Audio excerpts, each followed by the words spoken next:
Pendant un an, j'ai fait semblant d'aller bien au travail. Ouais, on peut pas dire que j'étais très épanouie. J'ai envie de démissionner. Et un jour, j'ai démissionné pour me lancer sur les réseaux sociaux avec 0 abonné. Dit comme ça paraît être une très mauvaise idée. Et en vrai, ça l'est peut-être. Mais pour être totalement honnête avec toi, c'est une décision à laquelle je réfléchissais depuis longtemps. Je suis à bout de souffle, physiquement et mentalement. Je suis pas alignée avec cette vie-là. C'est pas du tout la vie que j'ai envie de vivre. J'ai qu'une envie, c'est de démissionner. J'ai envie de démissionner du jour au lendemain et dire bye bye. C'est fini. J'ai envie de démissionner littéralement toutes les semaines. Attends, je crois qu'on doit un petit peu plus remonter dans le temps pour comprendre ce qui s'est vraiment passé. Elle, c'est Mini Julie. Elle adorait créer, alors le temps de quelques heures, elle devenait vidéaste. Bonjour, bienvenue dans... chorégraphe, styliste, peintre, couturière et photographe. Mais plus j'avançais dans ma scolarité et plus je m'éloignais de cette enfant créative. À 12 ans, j'ai reçu une tablette et j'ai découvert YouTube. Enjoy Phoenix, Je ne suis pas jolie et Oria sont entrés dans ma vie. Moi qui étais née dans une famille de garçons, j'avais enfin l'impression d'avoir des grandes sœurs. No offense, je vous adore les gars. Et surtout, j'avais envie de faire la même chose qu'elles. À 15 ans, j'ai compris que je pouvais exploiter ma créativité d'une nouvelle manière, alors j'ai commencé à poster sur Instagram tous les jours. J'aimais trop ça, j'aimais trop prendre des photos de mes outfits, publier mes tenues et tout, genre je kiffais trop. Je trouve que les réseaux sociaux ça a beaucoup de côtés négatifs mais ça a aussi énormément de côtés positifs. Tu peux te connecter avec des gens que tu connaîtrais pas de base parce qu'il y a une passion qui vous rassemble. Tu peux créer une communauté, faire des événements ensemble. En fait c'est vraiment l'idée de rassembler les gens. Je trouve ça tellement chouette. L'idée de créer aussi. Ça me nourrit, la créativité me nourrit. Et à 17 ans, j'ai même lancé ma chaîne YouTube sur laquelle je publiais du contenu type vlog. Mais en parallèle, je suis rentrée à HEC. Ouais, c'est ni créatif ni en rapport avec les réseaux sociaux. J'ai supprimé les vidéos quelques mois plus tard parce que j'avais plus le temps et un peu aussi parce que j'avais peur du jugement des autres. Je trouvais ça un peu chelou que des gens que je connaissais pas beaucoup avaient vu mes vidéos et donc j'avais cette impression de ok, eux connaissent une partie de moi mais moi je les connais pas tant et j'avais ce décalage de ils me connaissent plus que ce que moi je les connais. C'est dommage, mais c'est vrai. J'avais peur d'être catégorisée comme la meuf qui fait des vidéos sur YouTube alors que je voulais juste me faire des amis. Mon choix d'études, bien que surprenant, n'était pas du tout anodin. Ça me paraissait être la meilleure façon d'atteindre quelque chose de très important pour moi, la liberté. Mais je me suis jamais vraiment sentie à ma place là-bas. On nous conditionne à penser d'une certaine manière. Alors c'est trop chouette parce qu'on nous crée un esprit analytique et on sait analyser des données. Mais en même temps, on attend de nous d'être carriéristes dans une entreprise qui n'est pas forcément la nôtre. Soit c'est vraiment t'es carriériste dans une entreprise qui n'est pas la tienne ou tu crées ton entreprise. J'ai l'impression qu'il n'y a que ces deux mondes-là. Et moi je me suis jamais sentie concernée par l'idée d'être carriériste dans l'entreprise de quelqu'un d'autre. Pendant mes 2 années de master, j'étais en mode je veux pas travailler dans une entreprise. Plus j'étais dans un milieu analytique et très cartésien, très il faut penser de cette manière et pas autrement, plus à côté de ça, donc à côté de mes études, j'ai développé ma créativité. J'ai commencé la peinture, j'ai commencé les vidéos, le contenu sur les réseaux sociaux et j'ai repris la danse. Et je me rends compte que c'est ce qui me rend le plus heureuse, c'est d'être créative. Faire HEC alors que je suis une personne créative, ça n'a pas été la seule idée contradictoire que j'ai eue. À 19 ans, j'ai eu un job étudiant et je me suis dit, c'est vraiment ça le monde de l'entreprise ? Et à 21 ans, un autre job étudiant. En un mois à cette job, je regardais autour de moi, je voyais les autres employés. Et je me disais, eux, ils viennent tous les jours, ils s'asseyent tous les jours au même endroit pour faire tous les jours la même chose avec les mêmes personnes pour le projet de quelqu'un d'autre. J'ai taffé pendant un mois et demi dans une entreprise où je faisais des formations pour les employés. Et sur mon temps de midi, je passais mes temps de midi à écrire des textes sur ma vision d'être employée justement. En fait, ce que je trouve dingue, c'est que à l'époque, j'étais très pessimiste face à ça, puisque je n'avais que ma vision à moi, ma vision en plus d'étudiante, donc c'est même pas, j'avais pas l'expérience d'un vrai job. Si seulement j'avais su ce qui m'attendait. À 22 ans, j'ai eu mon diplôme en ingénieur de gestion, spécialisé en supply chain management. Bref, c'est trop long, on s'en fout. Et puis j'ai commencé à travailler dans un open space, à l'image de celui que je critiquais 2 ans plus tôt. J'avais quand même envie de me laisser une chance et de voir ce que ça donnait dans les faits une fois que j'ai obtenu mon diplôme. J'ai un peu vu ce que c'était pendant mon stage, mais je voulais voir ce que c'était une fois mon diplôme obtenu, puisque je n'avais jamais eu de job lié à 100% à mon diplôme. Aujourd'hui, c'est chose faite, et après seulement 1 mois, 2 mois, je savais que j'allais pas rester. En réalité, j'étais pas beaucoup plus épanouie qu'à mes jobs étudiants. J'ai envie de démissionner littéralement toutes les semaines. J'étais pas alignée avec ce travail, j'avais un poste hyper analytique alors que je suis super créative, j'aimais pas forcément le secteur que j'avais choisi et j'avais l'impression que mes limites étaient pas respectées. Et à un moment, je suis arrivée à saturation. Je suis à bout de souffle, physiquement et mentalement. Je suis très vite épuisée, je suis très vite essoufflée. Je suis vraiment à bout. Je suis pas alignée avec cette vie-là. C'est pas du tout la vie que j'ai envie de vivre. Et après 1 mois et demi, je savais que je voulais pas rester. De base, je me suis mis une limite de 1 an. Je me suis dit, dans 1 an, je me donne le droit de plus travailler là. Je reste 1 an. Et honnêtement, il y a eu beaucoup de moments où je pensais vraiment pas tenir 1 an. Je pensais vraiment que j'allais démissionner du jour au lendemain. Et là, ça fait 1 an et j'ai pas posé ma démission et j'ai l'impression que je me force à rester là-dedans alors que ça me correspond pas. En fait, j'ai l'impression d'être dans une relation où j'attends qu'on me quitte parce que j'ose pas quitter la personne. Alors que dans mes relations, je n'ai jamais eu ce problème. Alors pourquoi je le fais pour un taf alors que c'est juste un taf?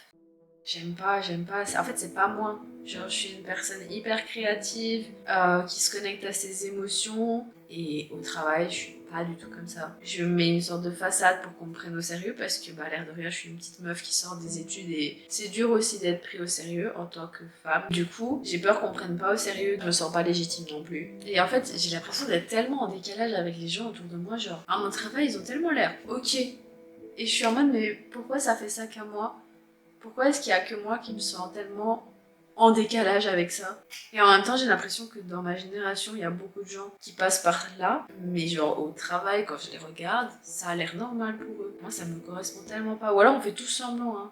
Peut-être qu'ils se disent la même chose de moi, peut-être qu'ils se disent aussi que moi j'ai l'air épanouie dans mon taf, alors que non. Et s'il y a bien une chose qui a déclenché ma sonnette d'alarme interne, c'est ça. Je fais des rêves parfois où je me fais virer, et dans ces rêves, je ressens vraiment un apaisement.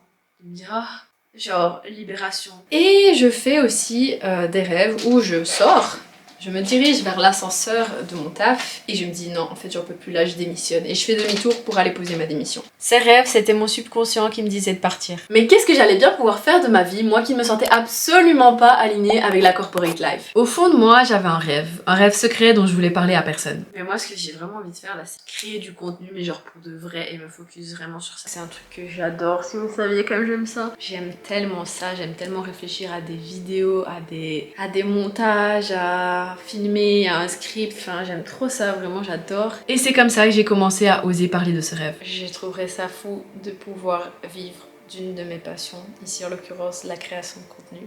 J'ai envie d'être authentique, j'ai envie de partager ce que je vis, j'ai envie de partager mon histoire, j'ai envie de créer une communauté qui me ressemble, qu'on puisse échanger ensemble, qu'on puisse partager, que peut-être des gens se retrouvent dans ce que je dis, dans mes propos, de pouvoir les aider s'ils ont envie de faire la même chose, se lancer sur les réseaux sociaux en partant de rien. En réalité, c'était surtout que je n'osais pas écouter mon cœur. Je trouve que ça fait trop longtemps que la vision je l'ai, mais que je m'écoute pas ou que j'ose pas. Mais j'avais un autre problème. Et je me rends bien compte que c'est pas possible pour moi de pouvoir développer cette passion avec le peu de temps que j'ai. J'ai un temps plein de 38 heures, j'ai 10 heures de danse par semaine, je crois. 10, 11 heures, je ne sais plus, je suis un peu perdue, il y en a trop. Ce qui fait que toutes mes soirées de la semaine sont littéralement occupées par ça et une partie de mon week-end aussi. Entre la fin de mes études et le début où j'ai commencé à travailler, il y a quand même eu 5 mois. Et j'ai l'impression que j'ai pas assez rentabilisé ce temps. Genre, j'aurais tellement pu tous les jours créer du contenu. Et donc, l'idée principale, c'est de prendre mon taf, de prendre la création de contenu, de faire le taf et de libérer du temps pour créer du contenu et voir ce que ça peut donner. Je sais qu'il faut que je l'essaye. Vraiment, je peux pas vous expliquer à quel point c'est mon cœur qui me parle quand je vous dis ça. Mon cœur me dit, essaye. Genre vraiment, essaye, mais n'essaye pas juste en hobby. Essaye-le de manière sérieuse. Ça va peut-être marcher, ça va peut-être pas marcher, mais dans tous les cas, j'aurais mis toutes les chances de mon côté pour le faire et je trouve que c'est le plus important. Depuis mon adolescence, ce rêve de me lancer sur les réseaux sociaux ne m'a jamais vraiment quitté. C'est comme si plus j'essayais de m'en éloigner et plus il revenait à moi. Des gens que je venais à peine de rencontrer me disaient que je devrais me lancer sur les réseaux sociaux, que ça m'irait bien sans savoir que j'en rêvais secrètement. Sachez que je ne vous ai jamais oublié. Parfois j'ai peur et puis je me rappelle de ma vie actuelle et ça me fait, je crois, encore plus peur d'y rester. Et ça me fait peur surtout de jamais essayer un rêve qui me fait tant envie. En septembre 2025, j'ai commencé un nouveau carnet. Je sentais que j'avais besoin de commencer un nouveau carnet pour commencer un nouveau chapitre. C'est très bizarre parce que c'était vraiment mon intuition qui me disait, Julie, laisse le passé de côté, là il faut que tu crées un nouveau chapitre et donc tu ouvres un nouveau carnet. Et là j'ai écrit, si je devais prédire quoi que ce soit, je dirais que je sens qu'il va y avoir du changement dans plusieurs sphères de ma vie. Mon mode de vie, voire même mon job. entre parenthèses, créatrice de contenu à temps plein, et mon quotidien de manière générale. C'est quand même rare que je sente à ce point-là qu'il va y avoir autant de changements et honnêtement, à partir du moment où j'ai commencé ce carnet, il y a plein de choses qui ont changé dans ma vie et j'ai l'impression que depuis que je l'ai commencé, l'univers n'arrête pas de me tester et de me faire sortir de ma zone de confort. Honnêtement, c'est trop bien. Je vois qu'il y a des nouvelles opportunités qui s'offrent à moi, des choses que j'ai jamais vécues. C'est tellement effrayant de faire de nouvelles expériences de vie, de tester de nouvelles choses, de se lancer notamment dans l'inconnu. J'ai beau avoir déjà fait des vidéos sur YouTube, du contenu sur Instagram, ça a toujours été un petit passe-temps sur le côté, même si je le prenais quand même fort au sérieux. Quand t'as un projet, la première personne qui doit le plus croire en ton projet, c'est toi-même. Et moi, je prends ça tellement au sérieux, je vais me planter. Et vous allez certainement le voir. Parfois ça va bien marcher, parfois ça va pas du tout marcher. Donc voilà, ça fait un peu peur parce que je sens que ma vie va changer, mon mode de vie va changer, je sais pas à quel point. Mais si je voulais avoir accès à ce rêve, il me restait encore une chose très importante à faire. Je vais rédiger ma lettre de démission. C'est quelque chose qui me stresse parce que j'appréhende la manière dont je dois le faire et j'appréhende aussi sur l'impact que ça va avoir sur moi pour ce prochain mois. I'm kind of scared, but I need to do it because it's for the best. Et en fait, ça me fait trop bizarre parce que là, ça devient concret. J'ai l'impression que là, je vais faire un saut quantique. Là, on rentre dans les lois de la physique. Que je suis là et que au moment où je vais poser ma lettre de démission, je vais vraiment faire un saut quantique. J'ai bien fait de pas faire prof de physique. Nouveau fichier lettre de démission. Là, je revois tous ces moments où j'ai dit « Parfois, j'ai envie de démissionner. » Puis, j'ai tellement envie de démissionner. Et puis, c'est devenu « Je vais sûrement démissionner. » On y est. Si je n'essaie pas, c'est quelque chose que dans genre 5 ans, je vais regretter. Et je sais que je regretterai très rarement d'avoir fait quelque chose alors que de ne pas avoir fait quelque chose, ça, je peux le regretter. J'ai démissionné. Je trouve ça fou. Et donc là, il y a plus de retour en arrière. C'est trop bizarre à dire. J'ai démissionné. J'ai démissionné. Vraiment, je réalise pas. Je vais vivre la vie que j'ai envie de vivre et je vais faire un truc que j'aime réellement. Et c'est trop bien. Dans la vie que je rêve de vivre, il y a ma créativité qui est mise à bon escient et je peux créer des choses que j'aime. Je viens de recevoir un mail. Juste un mail pour me dire qu'ils ont bien reçu ma démission et que c'est ok. Ah, c'est officiel. Oui. Oh, je suis trop contente. Oh là là, je suis trop contente. Je remercie la vie de m'avoir fait ce déclic qui était nécessaire. Un mois plus tard, j'ai dû rendre mes affaires et c'était officiellement la fin d'une vie dont je ne voulais plus. J'attends qu'on vienne m'ouvrir. C'est officiel, j'ai rendu mes affaires. Je sais pas si dans 6 mois je pourrais dire que c'était la meilleure décision de ma vie, mais je sais qu'à l'instant T, j'avais besoin de prendre cette décision. Alors, merci. Merci aux personnes qui m'ont encouragée à me lancer, merci à celles et ceux qui ont cru en moi quand je doutais, et merci à vous d'avoir regardé cette vidéo jusqu'au bout. C'est la première d'une longue série et j'espère que la suite de l'aventure vous plaira. N'hésite pas à t'abonner pour suivre ça et je te dis à la semaine prochaine. Je sais pas si un jour je publierai cette vidéo ou si elle fera partie d'une autre vidéo genre j'ai quitté mon job. La, la.